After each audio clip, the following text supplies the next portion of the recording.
Dear students, today in the class of web technology, we will study about the forms, यानी कि web page पर form कैसे create करें, form कैसे बनाएं हम, how to develop a form on a web page.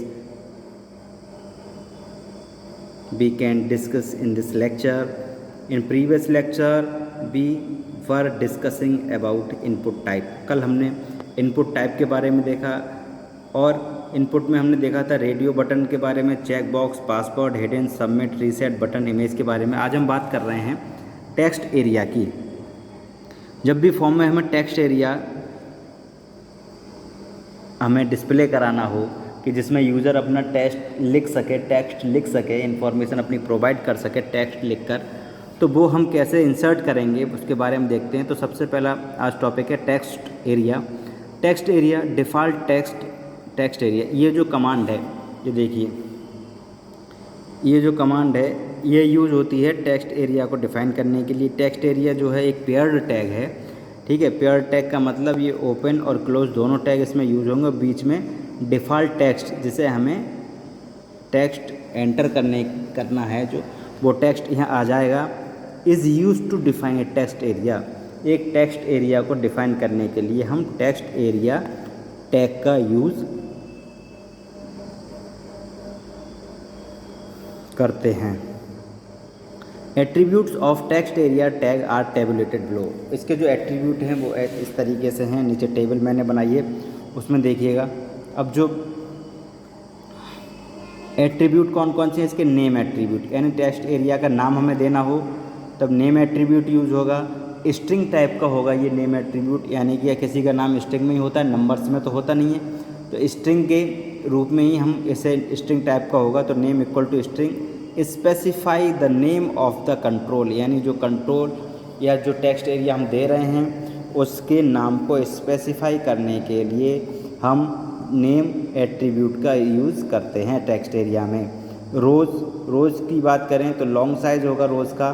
Specify the number of rows tall the text or control should be, यानी कि ये स्पेसिफाई करेगा कि कितने लंबे रोज़ हमारे वेब पेज पर हों जो टेक्स्ट को स्पेसिफाई करें, ठीक है. कॉलम्स की बात करें तो कॉलम्स में भी यही है. Specify how many characters wide the text area is, यानी कि जो टेक्स्ट एरिया है जहां हम टेक्स्ट लिख रहे हैं, टाइप कर रहे हैं, तो वो कितने कैरेक्टर स्पेसिफाई करता है, वो कॉलम के अकॉर्डिंग हम यहाँ डिस्कस क्रिएट करेंगे या इंसर्ट करेंगे किसी प्रोग्राम में, ठीक है.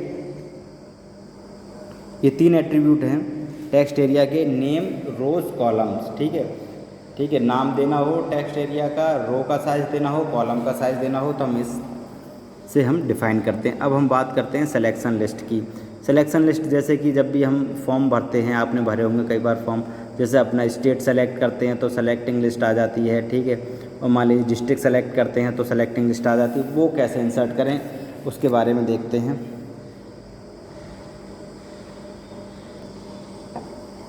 सिलेक्शन लिस्ट के बारे में देखते हैं. टैग सेलेक्ट, ये हमारा टैग है select. Option specified using option tag select, यानी कि सेलेक्ट टैग स्टार्ट होगा और जो ऑप्शन हमें चाहिए वो टैग इसके बीच में लिखे जाएंगे और सेलेक्ट टैग को बंद कर देंगे. डिफाइंस ए सिलेक्शन लिस्ट, और ये एक सिलेक्शन लिस्ट डिफाइन करने के काम आता है selection tag. Attributes of select tag are tabulated below. इसके जो एट्रीब्यूट हैं वो ऐसे हैं, देखिए. नेम, यानी कि जो सिलेक्शन लिस्ट है उसका नाम हमें देना हो तो नेम के द्वारा देंगे, और नेम हमारा हमेशा स्ट्रिंग टाइप का होगा, तो नेम इक्वल टू स्ट्रिंग यहाँ मैंने आपको बताया है, ठीक है. Specify the name of the control, और ये क्या नेम क्या स्पेसिफाई करता है कि जो हमारी सिलेक्शन लिस्ट है उसका नाम, यानी कंट्रोल का नाम स्पेसिफाई करता है. Size is equal to variant, यानी कि when the size is specified, जब हम सिलेक्शन लिस्ट के साइज़ को स्पेसिफाइड करेंगे, it is represent a list box with the specified number of rows, ठीक है. स्पेसिफाइड नंबर ऑफ रोज़ के साथ ये एक लिस्ट बॉक्स प्रेजेंट करेगा. जैसे मान लीजिए जब भी हम कोई ऑनलाइन फॉर्म फिल करते हैं, जब अपना एड्रेस डालते हैं, तो जब हम स्टेट की बात करें तो जब हम स्टेट को स्क्रॉल करेंगे या लिस्ट को क्लिक करेंगे तो जितने भी स्टेट हैं जो हमने दिए हैं, स्टेट जो कोडिंग के टाइम दिए गए होंगे वो लिस्ट बॉक्स में आ जाएंगे। ठीक है, अभी इसका एक एग्जांपल मैं बताऊंगा, उसमें पता चल जाएगा ये कैसे यूज होता है। Then multiple indicate that multiple item in the list can be selected.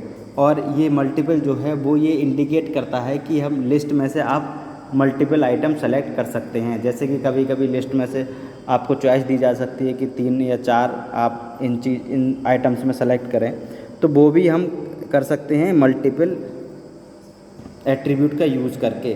ठीक है, मल्टीपल एट्रीब्यूट का यूज़ करेंगे तो जो हम लिस्ट जनरेट कर रहे हैं उसमें हम मल्टीपल आइटम्स को सेलेक्ट कर सकते हैं।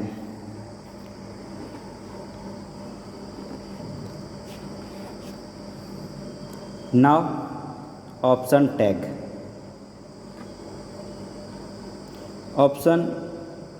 Option item option closing. Option tag का ये जो है सिंटैक्स है। Option opening option tag, option item जो भी हमें देना, और क्लोजिंग ऑप्शन टैग, इस तरीके से हम इसे यूज़ करेंगे।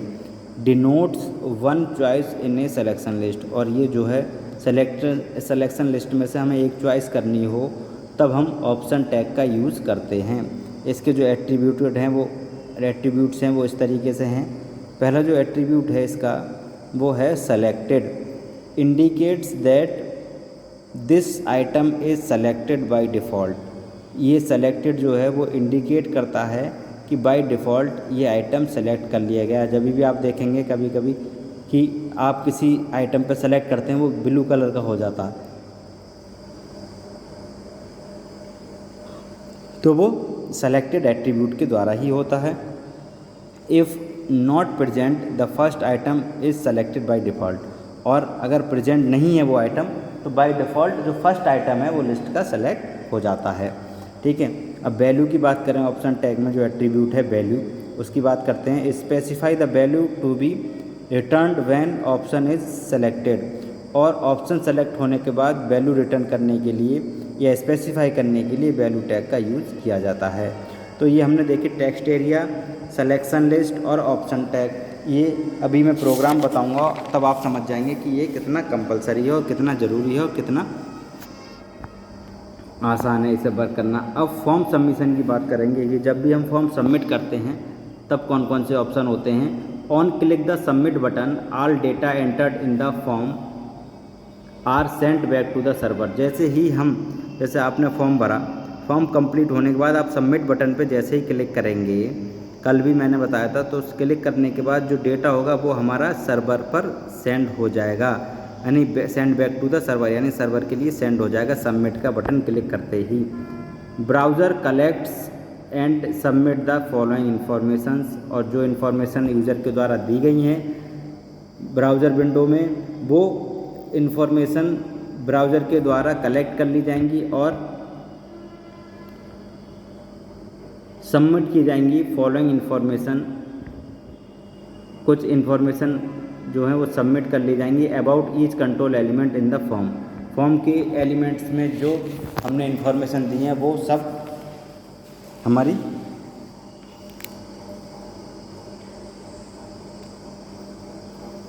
सबमिट हो जाएंगी। The name of the control as specified by the attribute name. जो कंट्रोल का नाम है वो एट्रीब्यूट नेम के द्वारा स्पेसिफाई किया जाएगा। जैसे पीछे भी हमने करते हैं नेम इक्वल टू स्ट्रिंग। ठीक है, हमें अगर इस फॉर्म सबमिशन का नाम देना हो तो नेम के द्वारा हम स्ट्रिंग जो भी नाम देना वो दे सकते हैं। ओके, नेक्स्ट, सबमिट, जो भी देना चाहें। Current value of the current element, और फिर क्या करेंगे, जो करंट एलिमेंट है उसकी करंट वैल्यू अपने आप कंट्रोल होगी। Value submitted to be web server are tabulated below. और जो वैल्यू सबमिट की जाएंगी सर्वर पर वो कौन कौन सी होंगी, देखिए कौन कौन सी वैल्यू सर्वर के पास जाती हैं सबमिट बटन दबाते ही। फॉर्म एलिमेंट और वैल्यू सबमिटेड। चेक बॉक्स अगर होगा तो name on value defined by the value attribute is selected check box. और अगर चेक बॉक्स पर क्लिक किया तो चेक बॉक्स पर जिस आइटम पर क्लिक किया तो वो ही वैल्यू ऑन हो जाएगी।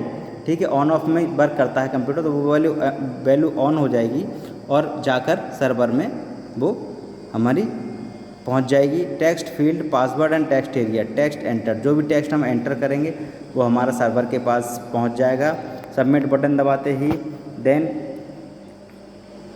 हिडन फील्ड का मतलब है name value defined by value attribute. इसमें हिडन फील्ड में जो भी हिडन फील्ड का मतलब है ऐसा डेटा जो सर्वर और ब्राउज़र केवल देख सकते हैं, यूज़र उन्हें नहीं देख सकता।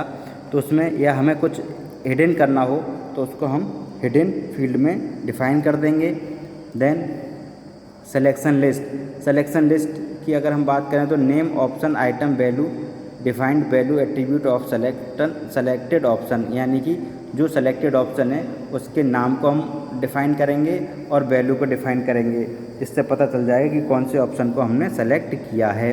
तो स्टूडेंट्स, आज ये मैंने आपको बताए थे कुछ टर्म्स जो कि फॉर्म से रिगार्डिंग थे। कल इसका एक कंप्लीट जिसमें सारे लगभग जितने भी टर्म्स बताए हैं वो यूज़ हो जाएं, ऐसा एक एग्जाम्पल कल हम देखेंगे। आज के वीडियो लेक्चर में स्टूडेंट्स ये देख लीजिए, कोई भी डाउट हो तो बताइएगा मुझे फॉर्म्स के बारे में। ये सारे एट्रीब्यूट्स हमने पढ़ लिए थे, फॉर्म टैग और इनके टैग और एट्रीब्यूट पढ़े थे, और 1 बाय 1 यूज़ करने से अच्छा मैं एक बड़ा प्रोग्राम आपको बनाऊंगा और आसानी से आप समझ जाएंगे कैसे यूज हुआ है। ओके, इनपुट टाइप को लिया था, इसके एट्रीब्यूट मैंने बताए थे। ओके, देन टेक्स्ट एरिया के attribute name, row, column. Then selection list, इसके attribute name, size and multiple. Then option tag, selected value, 2 इसके एट्रीब्यूट थे। देन फॉर्म सबमिशन के एलिमेंट्स थे check box, text field, password, text area, hidden field, selection list, यानी जो data हमें submit कराना हो उसके एलिमेंट्स हैं ये, और जो वैल्यू इसके अकॉर्डिंग सबमिट होगी वो डिस्क्रिप्शन है उसका ये। तो स्टूडेंट्स, आज के वीडियो लेक्चर में इतना ही। Okay, thank you students.